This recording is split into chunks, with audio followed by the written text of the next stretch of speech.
순종하는 것이 아니라 믿지 아니하고 불순종함으로 인하여서 하나님께 마음에 맞지 않는 자로 여겨지고 또 그로 인해서 왕의 자리에서 결국에는 하나님께서 버리시는 그런 사람이 되었습니다. 그렇지만 아직까지는 사울이 이스라엘의 왕의 자리에 그대로 있게 되는 것이죠. 이런 가운데 사무엘은 너무나도 상심하고, 왜냐하면 자신이 기름 부은 왕이잖아요. 그러니까 어떻게 보면은 사무엘이 사울에 대한 이런 애정이 좀 각별했던 것 같아요. 나중에 보면은 지금 오늘 본문 1절 말씀에도 보면은 하나님께서 사울 왕을 버린 것을 이미 사무엘이 알고 있거든요. 그럼에도 불구하고 사무엘은 사울을 위해서 계속 슬퍼하며 그를 위해서 기도까지 했던 그런 것을 보면은 아마도 사무엘이 사울 왕을 굉장히 각별하게 이렇게 아꼈다, 사랑했다라고 볼 수 있겠습니다. 어찌됐든 그런 가운데 하나님께서는 사무엘에게 찾아오셔서 언제까지 그를 위하여서 슬퍼하고 있느냐.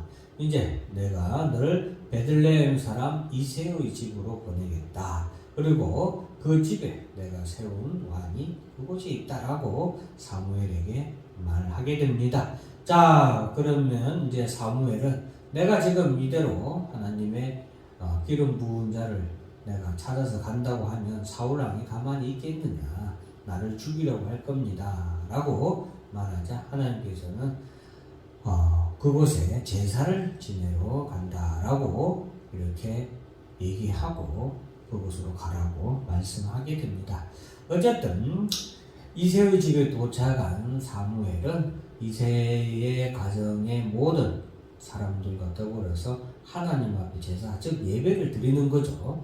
오늘날로 따지면 신방 예배라고 할 수 있겠습니다. 그래서 신방 예배를 이렇게 드리는데 온 가족이 다 자리에 와서 자리에 앉게 합니다. 자, 어쨌든 사무엘이 하나님의 말씀대로 이제 이새의 집에 와서 제사 준비를 다 하고 아들들로 하여금 제사의 예배에 초청을 하는데, 맨 처음 장남 엘리압이 이제 오게 되죠.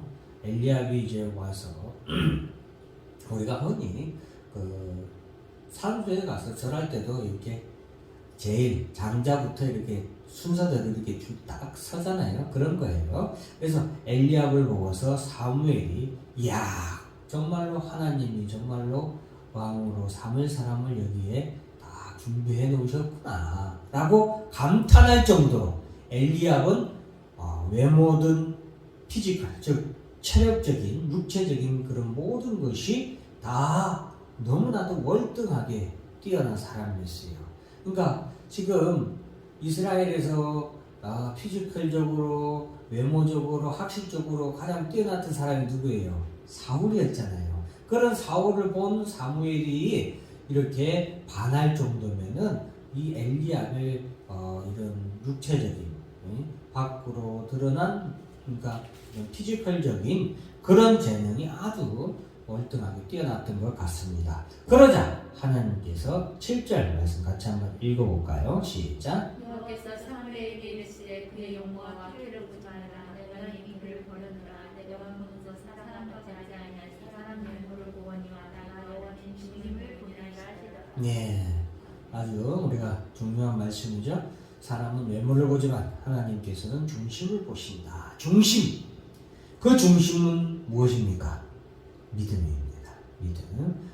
하나님을 믿고 우리 주 예수 그리스도를 믿는 믿음을 하나님은 보시고, 그리고 사람의 또한 마음도 감찰. 사람이 마음은 10길 물 속은 알아도 한 길 사람 속은 우리가 알지 못한다라고 하잖아요. 그러나 하나님은 그 사람의 마음을 보신 하나님이시기 때문에 누가 성실하고 정직한지, 누가 그 속이 시커먼지 하나님은 다 아신다라는 것이죠. 자, 그러면서 이제 모든 이새의 가문에 있는 자녀 아들들을 다 살펴봤는데 더 이상 없느냐? 사무엘이 더 이상 없느냐라고 묻자 이새가 자기 마지막 아들이 이제 아직 돌아오지 않았습니다. 지금 양무리를 지키고 있는 중입니다. 라고 말하자 사무엘이 가서 그러면 그를 데리고 와라. 마지막으로 그를 보고 이제 식사를 하든지 하겠다라고 하자 사람들이 가서 들에서 양을 치고 있던 다윗을 데리고 옵니다. 우리 12절 다 같이 읽습니다. 시작. 이에 사람을 보내어 그를 데려오매 그의 빛이 붉고 눈이 빼어나고 어리가 아름답더라. 여호와께서 이르시기를 이거 이름이 너는 우리 보라 하시는지라. 이에 다윗을 데려오게 되었는데 사무엘은 그 다윗을 보고 이제 빛이 붉고 눈이 빼어나고 얼굴이 아름다웠는데 하나님께서 말씀하시기를 이가 그다. 내가 왕으로 나를 위하여서 기름을 부을 자다라는 말씀을 하십니다. 그래서 하나님을 위하여서 기름을 부을 자는 그에게 기름을 부으라라고 말하자 사무엘이 이제 다윗에게로 가서 다윗에게 하나님께서 부으라고 하신 기름을 붓게 됩니다. 그래서 다윗을 실질적으로 사울은 하나님 앞에서는 이미 폐위된, 그러니까 왕의 직위가 해제된 사람이에요. 하나님 앞에서는. 그러나 현실적 사회적으로 그 당시 이스라엘 국민들한테는 아직까지는 사울이 뭐예요? 왕이죠. 반면에 이제 다윗은 하나님 앞에서는 이제 새로 왕으로 오른 사람이죠. 왕으로 오른 사람이에요. 하나님께 기름을 부음을 받았다. 약속을 받은 거죠. 이제 우리가 이것을 또 알아야 되는데 이로부터 다윗이요. 이때 약 17세의 나이거든요. 약 17세의 나이인데 다윗이 이로부터 약 16년 정도를 있다가 다윗이 왕이 돼요. 자, 그러면은 보세요. 기름 부은 받은 지 10수년을 어떻게 해요? 다윗이 왕이 못 되는 거예요. 한번 자세히 한번 살펴보세요. 약속을 받았다 이 말이에요. 하나님께 왕이 되게 왕으로 삼겠다는 약속을 받았지만 왕은 됐어요, 안 됐어요? 안 됐죠. 지금 우리가 똑같은 거예요. 아브라함과 똑같은 거예요. 이스라엘 백성들과 똑같은 거예요. 가나안 땅을 약속 받았죠. 아브라함이 아들 이삭을 약속 받았죠. 지금 우리는 무엇을 약속 받았어요? 하나님 나라를 약속 받았잖아요. 그러나 그 약속 받은 때가 이르기까지는 어때요? 정한 기한들이 다 있는 거예요. 기한들이. 그동안 다윗이 그 10수년 동안 다윗은 어때요? 하나님을 끝까지 믿고 나아가는 그것이 중요한 거죠. 모든 우리 믿음의 선배들이 다 그런 믿음의 연단을 다 받았다는 것을 우리가 꼭 알아야 되겠습니다. 그래서 우리도 지금 하나님께 우리가 기름 부음 받았어요? 안 받았어요? 받은 거예요. 여러분들도, 여기 계신 여러분들도 지금 다윗처럼 하나님 나라의 왕으로 그리고 제사장으로서 기름 부음을 다 받은 사람들입니다. 성령 세례를 받았다 이 말이에요. 그죠? 그렇기 때문에 약속은 다 받았어요. 그러나 아직 왕은 되지 못하는 거죠. 하나님 나라의 유업을 아직은 직접 받은 것이 아니죠. 이루어지지 않았죠.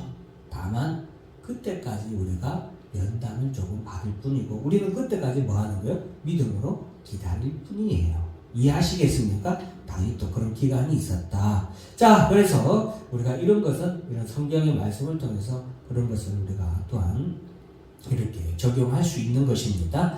자, 그런데 사울이 악령이 되는 14절 같이 한번 읽어볼까요? 시작. 여호와의 영이 떠나고 여호와께서 부르신 악령이 그를 번뇌하게 한지라. 하나님의 영이 사울에게서 떠났다. 더 이상 하나님을 믿지 않는, 하나님의 말씀에 순종하지 않는 자에게 하나님의 영은 거하지 않습니다. 우리도 이것을 굉장히 두렵고 떨리는 마음으로 항상 하나님의 말씀 앞에 서야 됩니다. 그래서 우리가 신앙생활을 하면서 너무 나태하게, 너무 안일하게 신앙생활을 해서는 안 됩니다. 자, 그런다고 해서 구원받은 성도가 구원을 못 받냐? 그것은 결코 아닙니다. 이것은 성령의 은사적인 측면에서 성령의 은사가 떠났다라는 것이고, 그리고 반면에 사울에게는 악령이 들어왔다. 이 또 악령이 들어오는 것도요, 하나님께서 보호해 주시지 않고 지켜 주시지 않으면 악령이 뭐 하는 거예요? 들어오는 거예요. 우리 가정에 여러분 귀신이 있어요, 없어요? 귀신이 있어요. 성경에 보면 귀신이 있다고 나오잖아요. 악령이 있어요, 없어요? 있어요. 악한 영이 있다 이 말이에요. 그 악한 영이 사람에게도 들어가기도 하고 짐승들에게도 들어가기도 하고 가정에 들어가기도 해요. 성경에 보면. 그러면 우리가 이것을 위해서 기도해야 되겠어요? 안 해야 되겠어요? 기도해야 돼요. 하나님 아버지, 우리 가족들에게 악한 영이, 귀신이, 사탄이 접근 못하게 하나님께서 보호해 주시라, 지켜 주시라. 우리 가정에 이 악한 영이 들어오지 못하도록 해달라고 우리가 그런 부분에서도 기도해야 되겠죠. 그래서 사울에게 악한 영이 들어와서 그를 괴롭힙니다. 이제 우리가 보통 구약에서 이런 악한 영이 들어와서 그를 괴롭혔다 하면은 이제 간질 정도로, 간질 있죠, 간질병, 그런 병을 유추하기도 하는데 정확하게 언급은 안 돼 있으니까 어쨌든 이제 사울의 신하들이 이제 하나님께서 부리시는 악령이 왕을 번뇌하게 하는 것을 보게 되는 거예요. 그러니까 사울의 신하들도 깨닫는 거죠. 보이는 거예요. 지금 하나님께 벌받는 중이구나. 이것이 보이는 거예요. 그래서 사울의 신하들이 왕이요, 하나님께서 부리시는 악령이 왕에게 이럴 때에 비파로 이렇게 수금으로 연주를 잘 하면은 악령이 나을 것 같습니다. 왕의 병이 나을 것 같습니다. 라고 말하니까 사울이 이제 고통스럽고 괴로우니까, 그리고 이제 또 왕으로서 눈치도 있잖아요. 그러니까 그런 부분에서 사람을 구해달라라고 말하게 되고, 소년 중 한 사람이 대답합니다. 이것도 성경에 보면은 우리 하나님의 참 멋진 센스가 보이는데, 소년 중 한 사람 했지만 하나님께서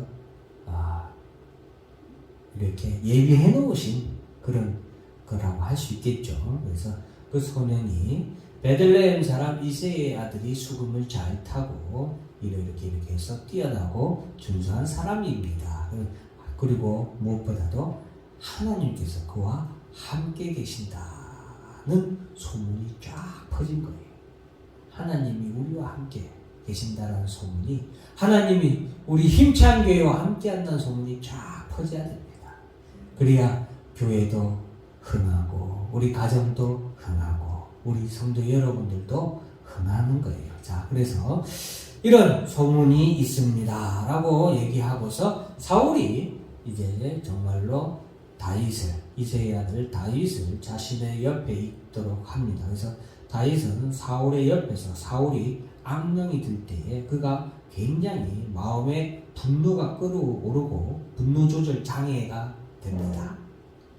분노 조절 장애인이 돼가지고 자기의 분노를 조절 못하고 이렇게 심지어는 다윗을 죽이려고 하기까지 하고 그러거든요. 그래서 그럴 때에 다윗이 수금을 탑니다. 그러니까 연주를 하는 거죠. 연주를 하게 되면 사울이 악령이 떠나가고 보통 제정신으로 딱 돌아오게 되는 그런 관계가 됩니다. 자, 그래서 이제 다윗이 사울에 도달하게 되는데, 사울은 다윗을 보고서 너무나도 마음에 들죠. 마음에 들 수밖에 없죠. 자신의 불안하고 이런 자제 안 되는, 그리고 악한 영에 의한 질병이 다윗이 옆에 있으면서 해결이 되니까 다윗을 자신의 무기 삼는 자로 삼게 됩니다. 무기 삼는 자는 이렇게 날 때는 달랐지만 죽는 날은 같이 합니다. 그래서 그 정도로 이렇게 무기 삼는 자는 중요한 사람, 자신의 최측근을 삼는데 바로 사울이 다윗을 자기 무기 삼는 자로 삼게 되고, 자 그리고서 이제 이새를 통하여서 그것을 허락을 받게 됩니다. 자 마지막으로 23절만 같이 한번 읽어볼까요? 시작. 하나님께서 부르시는 악령이 사울에게 이럴 때에 다윗이 수금을 들고 와서 손으로 탄즉 사울이 상쾌하여 났고 악령이 그에게서 떠나더라. 아멘. 네, 그래서 다윗은 이렇게 하나님을 위하여서 기름 부음 받은 자였다. 하나님을 위하여서 기름 부음 받은 자였고, 그런 다윗이 이제 사울의 곁에서 사울에게 악령이 이렇게 집혔을 때, 악령이 지배할 때 다윗을 통하여서 치료하는 그런 관계로 사울의 옆에 머물게 됩니다. 오늘 본문의 말씀을 통해서 우리가 꼭 하나 알아야 되는 것은 하나님은 중심을 보시더라. 우리의 신념, 우리의 믿음을 보시는 하나님이시다라는 것을 꼭 기억해야 되겠고, 아까 또 하나 이제 두 번째로 중요한 것은 바로 다윗이 기름 부음을 받았지만 그 즉시 약속은 받았지만 그것이 이루어지기까지는 십수년의 세월이 흘러서 이루어졌던 것처럼 우리도 하나님 앞에 하나님의 나라를 약속받은 성도지만 그 약속이 이루어지기까지는 약간의 정한 기한이 있다. 그 정한 기한까지 우리는 실현의 믿음의 연단을 잘 견뎌내고 이겨내야 된다라고 말씀드렸습니다. 다 같이 그런 연단을 잘 이겨내서 하나님의 나라를 함께 이루어가는 축복의 성도들이 되기를 주의 이름으로 간절히 축원합니다. 기도하겠습니다.